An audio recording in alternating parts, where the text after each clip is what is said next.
Corona संक्रमण के मामले में भारत हर दिन एक नया रिकॉर्ड बना रहा है। 15 सितंबर के दिन भारत ने कोरोना संक्रमण के मामले में 50 लाख का आंकड़ा भी पार कर लिया। भारत को 40 लाख से 50 लाख पहुंचने में सिर्फ और सिर्फ 11 दिन का वक्त लगा। तो वहीं जुलाई में जहां भारत में केसेस कोरोना के 10 लाख थे, तो सिर्फ 2 महीने में हम 40 लाख ज्यादा पहुंचकर 50 लाख पे पहुंच गए हैं। आईसीएमआर और स्वास्थ्य विभाग का तो ये कहना है कि फिर भी आपको घबराने की जरूरत नहीं है। क्या वाकई में आपको चिंता मुक्त रहना चाहिए? हम बताएंगे इस रिपोर्ट में। नमस्कार, मैं हूं आपके साथ श्रेया बहुगुणा और आप देख रहे हैं न्यूज तक। कोरोना संक्रमण की वजह से अब तक पूरे देश भर में 80,000 लोगों की जान जा चुकी है। लेकिन वहीं भारत सरकार का यह कहना है कि 10 लाख लोगों में 42,000 लोगों का कोरोना टेस्ट किया जा रहा है, चाहे वो एनटीपीसीआर हो या फिर एंटीजन टेस्ट, और इसी में 3500 लोग कोरोना पॉजिटिव निकल रहे हैं। लेकिन उनका यह कहना है कि ये घबराने की जरूरत नहीं है।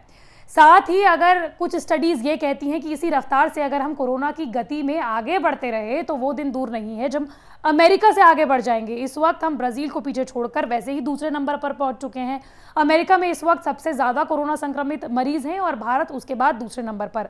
लेकिन जिस तरीके से पिछले 11 दिनों में हर दिन तकरीबन 90,000 से ज्यादा कोरोना संक्रमित लोग पाए जा रहे हैं, ऐसे में दिसंबर तक हमारे पूरे देश में कोरोना संक्रमितों का आंकड़ा 1.5 करोड़ के पार होगा और वहीं मरने वालों का आंकड़ा 1.5 लाख से ज्यादा। उसके बाद भी अगर आपको यह लग रहा है कि 130 करोड़ की आबादी में अगर 50 लाख लोग संक्रमित हैं तो ये कोई बड़ी बात नहीं है, तो आप एक बहुत बड़ी भूल कर रहे हैं। भारत में जो अलग अलग राज्यों में, अलग अलग शहरों में सीरो सर्वे कराया जा रहा है, उसमें भी चौंकाने वाली बातें सामने आ रही हैं कोरोना को लेकर। उसमें यह सामने आया है कि मई तक करीबन 60 लाख लोगों को कोरोना हो चुका था, उनमें एंटीबॉडीज पाई गई हैं।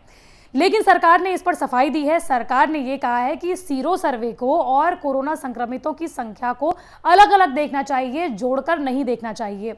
स्वास्थ्य सचिव हैं, उन्होंने क्या कुछ कहा है वो भी सुन लीजिए। जब हम प्रतिदिन टेस्ट करते हैं तो हम क्या टेस्ट कर रहे हैं? हम ये टेस्ट कर रहे हैं कि कितने लोगों के शरीर के भीतर एंटीजन है, संक्रमण है, बीमारी है। वो उद्देश्य है आरटीपीसीआर टेस्ट का या रैपिड एंटीजन टेस्ट का। जब हम सीरो प्रेवलेंस करते हैं तो हम एक सैंपल चुनते हैं और उस सैंपल में लोगों का ब्लड लेते हैं और उस ब्लड में देखते हैं कि एंटीबॉडीज़ हैं कि नहीं है। हम संक्रमण की पहचान नहीं कर रहे, हम एंटीबॉडीज़ की पहचान कर रहे हैं।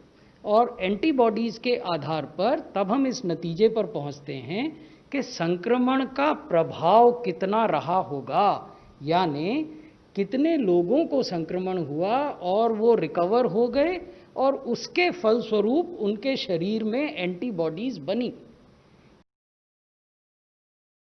वहीं हैरान करने वाली बात यह है कि आईसीएमआर से लेकर स्वास्थ्य मंत्रालय कोरोना के रीइंफेक्शन को बड़ी बात नहीं मान रहा। लेकिन दूसरी ओर दिल्ली में अगस्त के पहले हफ्ते में किए गए सीरो सर्वे में कोविड-19 से उभरे 257 लोगों में से 79 के शरीर में कोरोना वायरस के खिलाफ कोई एंटीबॉडीज नहीं पाई गई। दिल्ली के 11 जिलों में 1 अगस्त से 7 अगस्त के बीच 15,000 नमूने लिए गए और वायरस के खिलाफ इनमें एंटीबॉडीज की मौजूदगी की जांच की गई।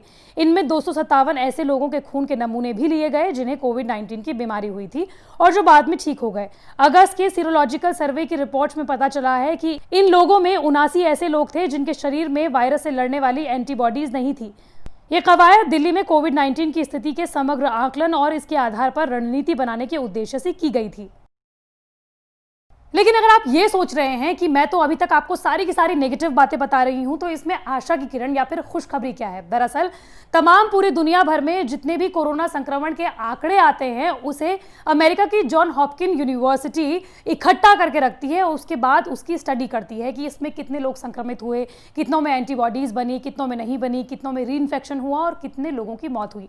और सबसे अच्छी खुशखबरी इसमें यह रही कि भारत में जितने भी कोरोना संक्रमण के मामले आ रहे हैं उसमें सिर्फ और सिर्फ 1% लोग हैं जिनकी मौत हो रही है।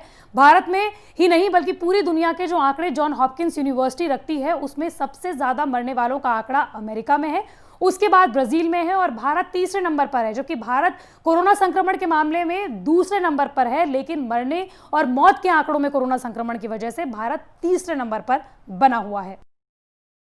वहीं कोरोना पर सरकार का भी ये कहना है कि केवल 4 राज्य ऐसे हैं जहां पर कोरोना के एक्टिव केस 50,000 से ज्यादा हैं। वहीं बाकी राज्यों में कोरोना के एक्टिव केस 5,000 से 50,000 के बीच ही हैं। महाराष्ट्र, आंध्र प्रदेश, कर्नाटक और उत्तर प्रदेश में भारत के 60% कोरोना संक्रमित केसेस हैं।